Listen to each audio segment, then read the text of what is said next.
I'm Desare Frazier. This is Mississippi Edition on MPB Think Radio. On today's show, it's been 5 years since the World Health Organization declared COVID-19 a global pandemic in 2020. What followed were months of lockdowns, social distancing, and fear about this fast-spreading virus. Since then, a lot has changed in healthcare for Mississippi.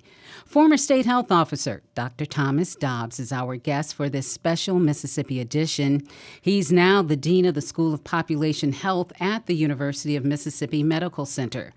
We'll reflect on the early days of the pandemic, how life has changed, and what it means for future infectious disease risks.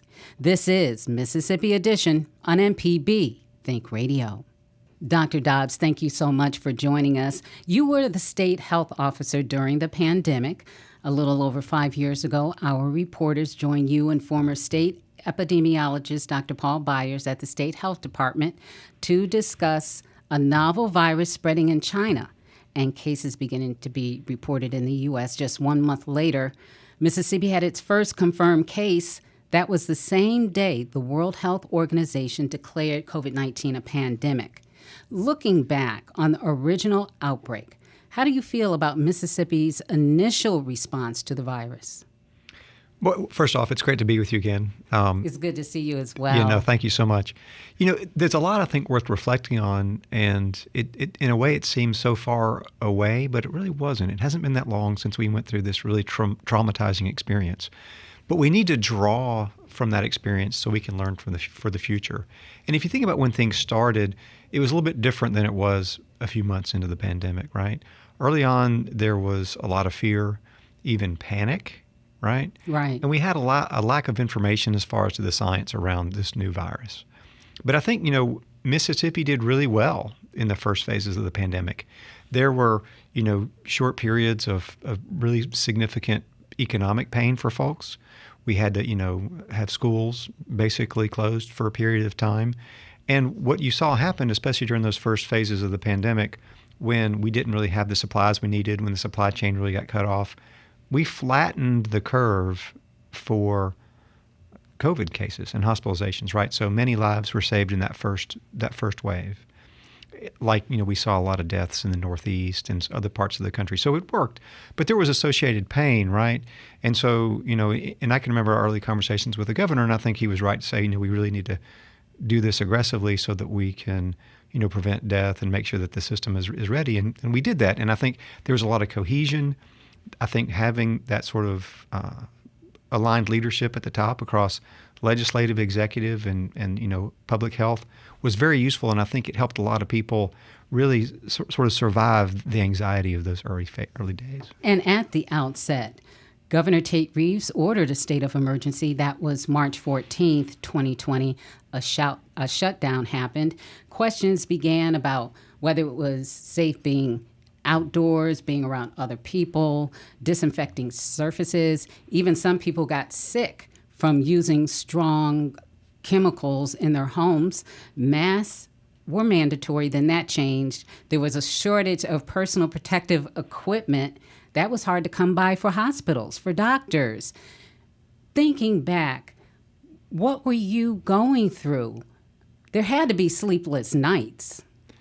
Oh, absolutely, absolutely. I mean, there were, weeks on end where, 4 hours a night was as much as you could count on getting, if that sometimes. And so that was just part of it. It was almost like a war footing, right? You had to be prepared and really just give it all you could to, help the state sort of navigate this really, really unprecedented health crisis, for many, many generations. I mean, analogous maybe to the, the flu pandemic of around 1918.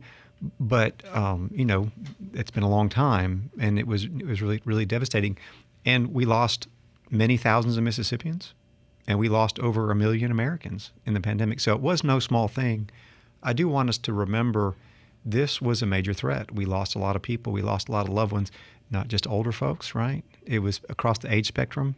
We lost people, and a lot of people lost, brothers, sisters, mothers, children. It was serious, and there were some beautiful things that we were able to do to help one another. We advanced the science in a remarkable way. But there was an ugly side of it too. And I think all of these things, also the successes that we saw, and there were many, and the failures we saw, which were also many, we could learn so many lessons. And I'm hoping through time, it's an interesting time right now because people are not really wanting to pay much attention to the pain that we've been through, almost like it's a collective trauma and, stages of grief. But we need to be able to learn from this because we will have additional challenges going forward, whether it's going to be Ebola or some other new emerging disease, because it's always coming. There's always something new, and we want to be able to be prepared. Looking back, as researchers learned a little, you provided precautions that people should take. In the meantime, folks were dying, as you mentioned, across the country and here in Mississippi. And at that point, it was seen as a death sentence. And when someone told you they had COVID, it was like, oh my gosh, what's going to happen to you? The first death in the state related to COVID was in March. Around the same time, Governor Tate Reeves initiated that COVID task force, which you were on, with a representative from MEMA and other agencies providing daily updates that were broadcast live. You were doing that every day during the week. What did it take to prepare for that, to accumulate the information to be able to put out there and know you were telling people the best of what you had at that time? Well, we were fortunate to have a phenomenal team, a phenomenal public health team that was out there collecting data. We have such talent at the health department. We've lost some folks to retirements and that sort of thing, but it was a 24/7 endeavor, right? And so we, ate, drank, slept, COVID. And so basically it was kind of became part of our soul, as twisted as that might seem. But really it was the team, because there were many, many people who were going through the data, validating the data, making sure our systems were robust. I mean, we really tried to do a good job because we knew there was a great demand for data to put everything out there for public view as soon as we had it in detail, by location, with full transparency. And I think that did help because people were so interested. But it really was the team. It was the public health team, and that's something we can't forget how important that is, because every detail in any successful organization, details are important, and you have to have talented people with the requisite skills to make sure that you can execute your tasks if you want to have a quality outcome. Testing was made available early on, about 160,000 produced in the U.S. before the shutdown. But it was hard to get those tests, and then manpower was limited. Mississippi National Guard helped out with that, performing the tests. They went to the higher populated areas, but then you said that we needed to go to more rural areas. According to the State Department of Health, COVID-19 contributed, as you mentioned, to the deaths of 5,400 people. That's in 2020 alone, and that's what the State Health Department is reporting. Those with diabetes, heart disease, HIV were more at risk. There was also concern about pregnant women catching the virus. Your thoughts on those stats and as you mentioned, just the idea of trying to save life and you're losing life. Boy, yeah, there's so much in there. Getting to the rural health situation, I think that speaks to a huge issue in Mississippi that sort of transcends COVID, right? I mean, we know that we have massive rural health disparities for a whole host of reasons related to maybe economic opportunity, but also to access to care and our health system. So we really did try where we could to sort of bring services as close as possible. And I'm proud that our teams were able to come up with some really innovative ways of doing those sorts of things, involving broad coalitions of partners. So that always needs to be a priority in Mississippi, to not leave anyone behind, right? Just because you live in Issaquah County doesn't mean you shouldn't have access to good health care, right? So that was certainly there. But yeah, there were so many challenges because resources were limited. But one of the successes is although there were so many sort of acute moments of where we felt really squeezed and we had nothing we could do, we rapidly ramped up production of testing, of vaccines, of PPE. It took a while to do that, but when there were shortages, boy, we all found it. We felt it, and it was a major stress. And speaking of shortages, there were staffing shortages. There became competition for staffing. Hospitals were offering more money to get folks in the door to provide the health care that was needed. Yeah, and that was actually the health system after the first phases of the pandemic, when everybody was so very worried, the health system was sort of the next sort of breaking point, right? Because people needed health care access for COVID, but also for heart attacks and strokes and cancer and all that sort of stuff. And so we squeezed people out of the health system because we stressed the system beyond its capabilities. Healthcare really runs at a thin margin without a whole lot of capacity to expand. And that's what we ran into, which was a really major challenge. There were some interesting realities around the way that we financed the COVID response that actually made that worse. And I'm disappointed to see that we're not doing sort of a deep dive on how to do this better the next time. What is that? The reason why? The problem, yeah. Well, basically the federal government funded states to hire healthcare workers. And so we were basically had a blank check to compete with each other for healthcare resources. And so basically it just ramped up the costs in a way that were really not sustainable. And then, we had, instead of having a nurse stay here in Mississippi, she was going to New York, and we were paying New York nurses to come down here. And obviously there's some inefficiencies there that make no sense whatsoever.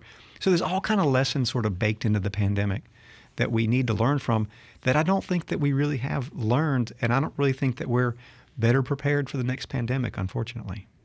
Vaccines were first available in December of 2020. Can you talk about that? There was Moderna, Pfizer, and then Johnson & Johnson came out with a vaccine. Yeah, so, the vaccines were really game changers for so much of the pandemic. And if you go back and look at the statistics, we had a phenomenal impact of mortality within long-term care and nursing homes. Our first priority was to vaccinate people in the nursing home setting. And when we did that, you can see almost an immediate evaporation of deaths in long-term care settings. It was really phenomenal. So, it does speak to the benefit of them. Saved many, many lives. It's something that, unfortunately, Mississippi didn't take full advantage of. And we lost thousands of people unnecessarily for not getting vaccines, especially during the early phases preceding the Delta surge, right? So, why didn't we have those vaccines? We had them, people just didn't take them. So we had vaccines available, but we had a large section of the population that was not interested in taking the vaccine. And so we lost a lot of people who didn't have to die when we're looking through, especially through the Delta pandemic and then Omicron. But, there were great advances in medicine, no doubt. The Johnson & Johnson had a challenge where they had a very rare but severe side effect and essentially, was not administered anymore, which is what we should do. We should monitor safety and use the best and safest products. But they were really transformative. And I think, obviously, if you look at the statistics that are available from a state, and from a national and international level, many, many thousands, hundreds of thousands, millions of lives are saved with these remarkable vaccines. With the vaccines, didn't you lose a lot of them because they had to be stored below freezing or they had to be very, very cold? That wasn't our problem so much as the way that they were formulated, in the sense that they came in like a vial of 5. And so if you were trying to get them to a rural area or something, if you gave one, you had to use the rest of them within, I can't remember, maybe 12 hours. And so that was our bigger challenge, is sort of getting optimal utilization about it. If you didn't do it like in a mass event where you're going to go through them pretty quickly, then we did have some wastage that really undermined the maximum utility of the vaccine supply. Okay, then came monoclonal antibodies, used to fight disease by creating more antibodies. How did that help, or did it? No, it helped a lot. And actually, Mississippi was very successful in antibodies. What we did see is people who were reluctant to get the vaccine, once they were ill, were very interested in the monoclonal antibodies. And at one point, Mississippi was the number one utilizer, not per capita, but in total number of doses for the whole country. So we had a really robust output of those. I would like to speak to the strength of our partnerships, especially with hospitals and health systems, because they were the ones who really helped us get that out there. And then, of course, I can't say enough about the remarkable, phenomenal, heroic work of the National Guard, who were so important with all of our operations, from logistics and vaccinations and testing. Really phenomenal partnership, and I can't say enough great stuff about them. I can remember the National Guard getting vaccinated, driving through at the stadium in Jackson to get the shots, and cars are just lined up, backed up to the street. Yeah, and and remarkably, they went a lot faster than I think people realized. I mean, you could have huge lines and they'd go quickly. I think this is a remarkable demonstration of partnership because, of course, we had to have a major role in it as the health department, but we're small. We don't have a lot of resources. National Guard brought in, the wherewithal to make it happen. But also, too, the University Medical Center was intrinsically important around so many factors, especially around IT, appointment, their technical capability to sort of, manage the patient flow was really necessary. And the three of us, the health department, University Medical Center, and National Guard, were absolutely critical partners to make that successful. And I'll just mention this. You had to go to a website to schedule the shot. And then some days were already taken. And so there was this rush to find out how soon you could get it. Oh, yeah, it was tough. There was a lot more demand than supply at the beginning. And certainly understand people's frustrations, but we tried to do as much as we could and also tried to distribute the vaccine geographically in a way that was most fair. At that time, blacks were tested at a low rate across the country. You launched an initiative to, as I mentioned, test in rural communities. That led to the state from being the lowest rate of testing and vaccinations among that population to one of the highest. Then researchers discovered blacks were more at risk because of pre-existing conditions, access to preventive health care was low. Also, there was frustration over the shutdown, which led some people to demand that it end. How did you deal with that? So, there's a lot in there with the health disparity situation, which we recognize was major. Early on, we knew that was a challenge. And again, having a great team, we elevated health equity to a leadership post in the incident command situation, which I think was very useful because we were able to kind of get information to respond. And then we listened. We listened to what people said. We heard from the communities that said, we're not comfortable going to a mass event. That's not where I live. That's not where I feel comfortable. I want something more local. So we distributed the resources in a way using partnerships to do testing events in church parking lots or local health departments or have them in clinics or and with the vaccine events, we had a situation where someone in the community could call and say, hey, I want a vaccine event in 3 days, and we would hook them with a partner and it would happen. So we really tried to listen, and I think that was really, really important. And then the whole shutdown situation, I think, is a really fascinating conversation that we really, as a country, should really look at more closely. Did we, as a country, keep things closed down too long? Absolutely, yes. We did. You believe that? Yes, I do. I mean, Why? as a country. Well, in Mississippi, we opened things really quickly, right? So we didn't keep things closed very long. And some of the components made me uneasy, to be honest. But, in other places, like they kept things closed, well until like the Omicron and beyond, right?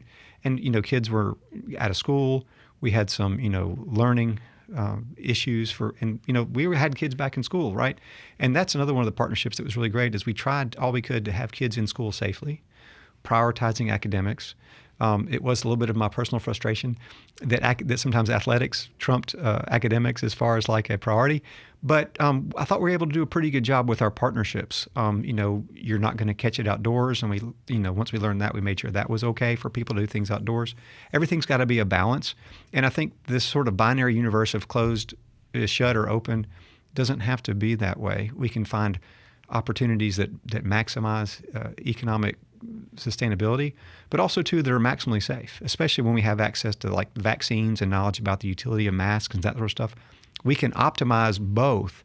And I think that's where we really failed, is to find the proper middle ground with each of the interventions to both protect people but help them to thrive, whether educationally or economically. But you said that there were some concerns you had about how the shutdown was done. What were they? Well, first off, we're really worried. And the shutdown part, I wouldn't say worried me as much as what sort of measures we were taking to make sure that we're re-engaging in commerce and in schools safely, right? And so I think we could have probably been a little bit more thoughtful about making sure that every environment was maximally safe, because either through the use of improved air handling, optimizing outdoor engagements, right, where you can't really, catch it. And also, too, masks, they do work. And I think that, that's something that obviously people got really, really excited about. And but, I use them, and even to this day, we do see that, in the proper context and the proper quality of masks, nothing's perfect. But in general, the proper utilization of masks was very helpful. Okay. there was a lot of pushback over those masks and getting vaccinated, and there were conspiracy theories that added to the confusion about what to believe. How did that affect you trying to get the correct information as best you knew it out? That was really tough. There was so much misinformation, and I think we're seeing this ongoing sort of foothold for misinformation in our society, which is really, really challenging. The things that we did learn that are important is to have strong relationships with trusted leaders, trusted key members of the community, because those are the folks who can help talk to those they have good relationships with. Trust is very important. The medical system, the medical community is very important because most people really do trust their physicians, they trust their nurses, and so we tried to do the best we could to provide the best information, most up-to-date, most accurate, so that they could then share it with their folks. It's understandable that people are going to trust those that they trust.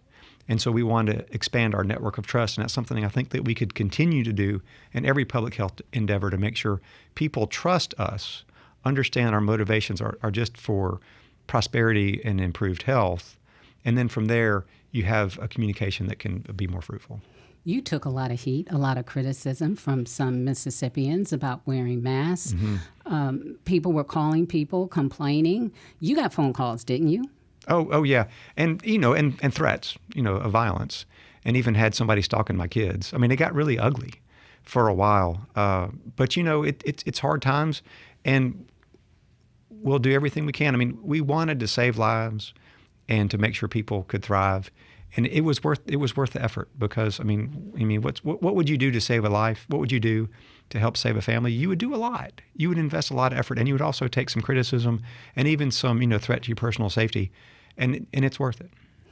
There were states where the health officers quit because of what you mentioned, the threats and so forth and so on.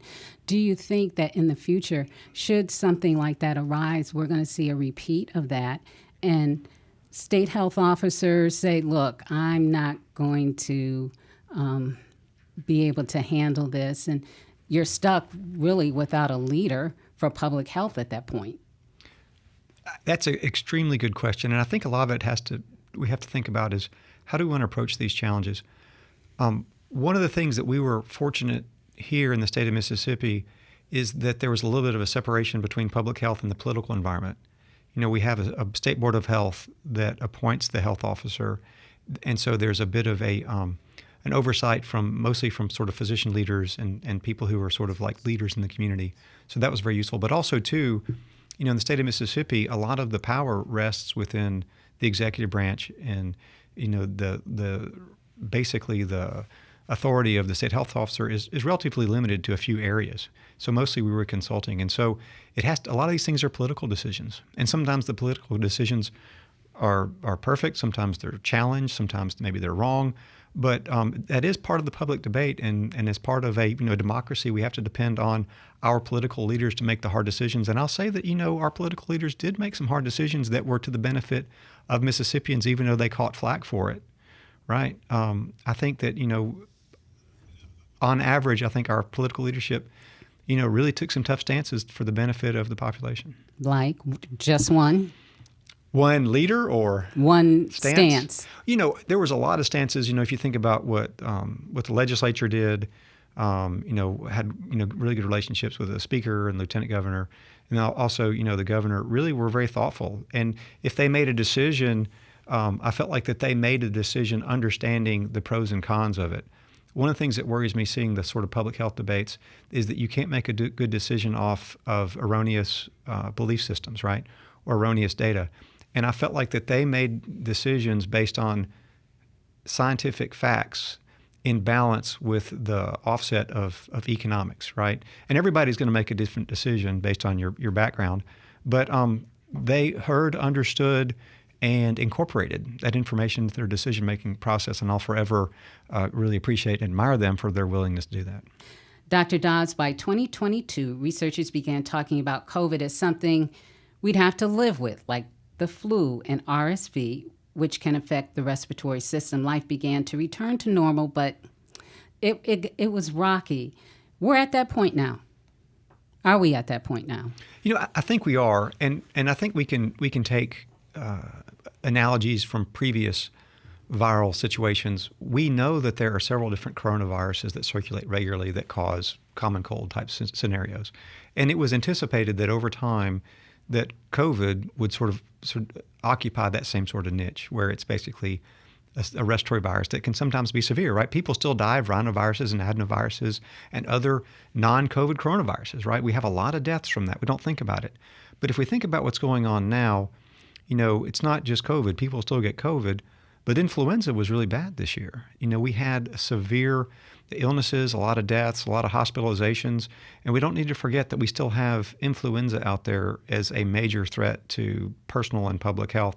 So, yeah, I think we're kind of there. I mean, you never can predict what's going to happen with any sort of virus, but we should use what we know from years and decades of prior information to help us guide our actions, and this is kind of what we anticipated. It seems like that fear of COVID has dissipated.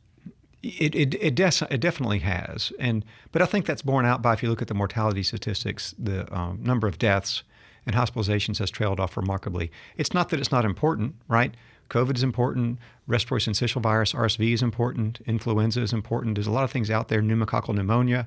We have vaccines and ways to protect ourselves from those things. So now it's kind of become, one of the different things that we just have to be thinking about. And I continue to get my flu shot and my COVID shot every year, not because I really think it's going to kill me, but because I don't want to get sick. I mean, it could, but I want to maximize my protection to, be well and not get sick or go to the hospital. And it's amazing to go from a life or death situation at the outset of this to now it being considered something that can be managed. And we have treatments, and certainly we're, we feel like that the clinical management of it is a lot more how we deal with it. It's easier to understand. Some of the positives. One thing, the use of telehealth was utilized more as a result of this. How do you see that in the future, and how did it help with COVID? So I think it really demonstrated that telehealth has a really useful role in providing certain forms of care. And certainly we used it extensively, and some of that utility or the use of that has sort of declined. And, part of that has to do with payment and reimbursement. So I think we need to consider those gains, right? We want to be efficient and meet the needs of patients because, especially in a place like Mississippi where you have transportation barriers, rurality that's a big problem, we should be able to maximize telehealth. And you know that Mississippi has one of the 2 telehealth centers of excellence in the country. And so we're lucky in that, but we need to grow on that. And there's probably some other things that we should build on to make our health system more resilient. And part of that is access to the internet increased. Yes, access to internet increased, but we still have a lot of broadband gaps. And we do have investment in broadband, and excited that the Director Doty is working to improve that sort of access. So we have identified some gaps and have had some opportunities to expand that. I hope we don't turn our back on these infrastructure investments because they will pay very, very valuable dividends for the health and prosperity of Mississippi. And is there any other thing that really stands out in your mind as a positive as a result of this? Ancillary, something? Technologically, I know that for really sort of strange reasons, the mRNA vaccines have kind of fallen out of favor, but it's a phenomenal technology that's very flexible and saved many, many lives. I think, we need to recognize that was a phenomenal advance, not only for infections, but also for cancer therapeutics and a whole host of other potential, advances in our medical science. With monoclonal antibodies, I think we did learn about that, learning how to ramp up our technical production. Operation Warp Speed was actually brilliant, and I kind of hate that people aren't looking at that as sort of a model because it wasn't really that there was anything bizarre about the steps, but we just did all the steps at the same time so that we didn't waste any of our valuable time.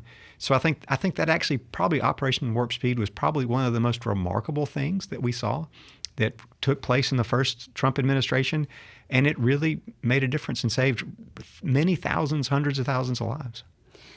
How has this entire experience affected how clinics and hospitals operate, or has it? I think telehealth has been a little bit more part of the normal operation now. It's not, as exclusive, but certainly that's baked in. I think we're more aware of threats related to travel. It's still sort of baked into some of our electronic medical records. But in a lot of ways, we've kind of gone back to business as usual. And I do worry that in this, but also too in a lot of public health respects, we're not really digging deep and trying to learn the lessons that we could learn.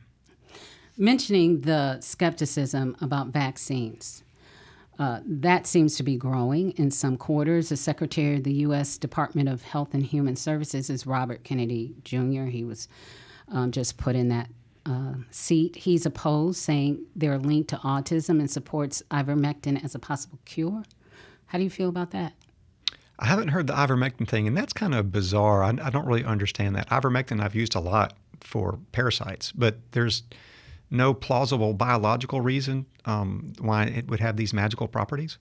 But MMR vaccines do not cause autism. It's, there's been extensive research, and that's another thing that's just sort of caught the imagination of certain component of our population. We'll have to see how this plays out. I'm worried about the future of our infectious disease, safety net, because there is some declining confidence vaccines, but most people still get vaccinated. So I do think it's still a minority, and I think the minority viewpoint just has a megaphone now. But we'll continue to do good science and speak to that wherever it goes. HHS is responsible for food, hospital inspections, providing health insurance to Americans, researching deadly diseases. Kennedy is slashing budgets and jobs at the agency. Mississippi receives several millions of dollars per year from HHS. What does this mean for the state moving forward in terms of being able to provide health care? I think this is a very important time for us to pay attention to what's going on. Clearly, there's a lot of upheaval right now, layoffs. Thousands and thousands of talented employees are no longer working at FDA and CDC. I think one of the questions is what comes next, and that's very important. I've worked with CDC a long time, and they're just phenomenally talented people and resources that are critically important for us to respond to infectious disease and other sort of public health threats, where it's going to be like opioids or poisonings, or contamination events. We've done all of these things before, and I'm really worried that we've lost so much of this institutional knowledge that we're going to regret. So I hope that there's a vision for something positive that's going to be at the other side of this. CDC, like a lot of organizations, does have some bureaucratic tangles that have caused me substantial frustrations, I'll admit, but it's also a phenomenal organization. And so I hope that it can sort of retain its core capabilities because we depend upon them. It's not millions, it's hundreds of millions of dollars that the state has already lost. And so I don't know how that's going to be potentially replaced. I look to our state leaders and others to be thinking about this. But Mississippi is a state with the worst health statistics in the country, worse than a lot of countries that have low incomes, needs investment in public health and in healthcare. And so I hope that we're thinking about ways to cover those gaps. It's not like we want to turn the dial back further. We're making some steady progress, but funding is declining. Funding yes. is declining, and for what we've seen monies so far, are being taken back from state and local public health departments and other health organizations.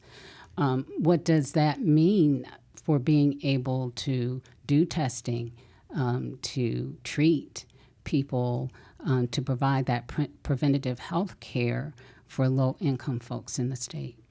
I think that's a real challenge, especially, a lot of stuff happens in the doctor's office or in the clinic or the nurse practitioner's office, where in Mississippi, because we do have a high rate of people uninsured, we have a lot of people who don't have a large amount of resources, are very dependent upon clinics that provide, subsidized care, whether it's a community health center or don't have insurance. Oh yeah. A lot of people do not have insurance. We have a very high rate of uninsured among working age people.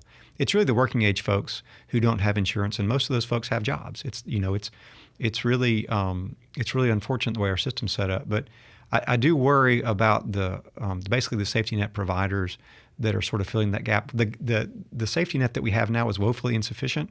But instead of being, a net with big gaps, I think we're just going to have one massive hole, I'm afraid. Do you intend to be talking to legislators as a part of this? Well, as an academic, I'm not really actively engaged with legislators, but certainly am available through our mechanisms to help educate, to make sure folks understand what's going on. But I think it's important for all to be informed, because this is an important part in our nation's transition in the health system.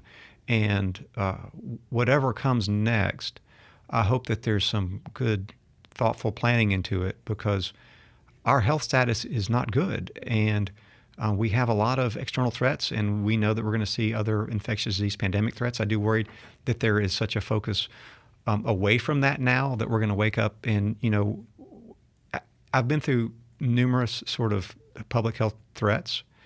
One Ebola patient coming over here causing chaos and spreading it. It's going to be pandemonium. We need to be prepared. Another pandemic? Well, it could be. When we had Ebola some years ago, and we only had a few cases in the country and just minor transmission, imagine how much would be if we didn't have that public health infrastructure to monitor, identify, isolate, keep that from spreading, right? That's the real fear, because there isn't existing infrastructure to prevent those types of explosive outbreaks. And I worry about what that's going to look like. Dr. Thomas Dobbs, former state health officer, currently dean of the School of Population Health at the University of Mississippi Medical Center. Thank you for talking with us about the COVID-19 pandemic, providing your insights, and how we are going to move forward. Thank you. Thanks so much for having me. I'm Desare Frazier. Join us tomorrow morning at 8:30 for the next Mississippi edition, only on MPB Think Radio.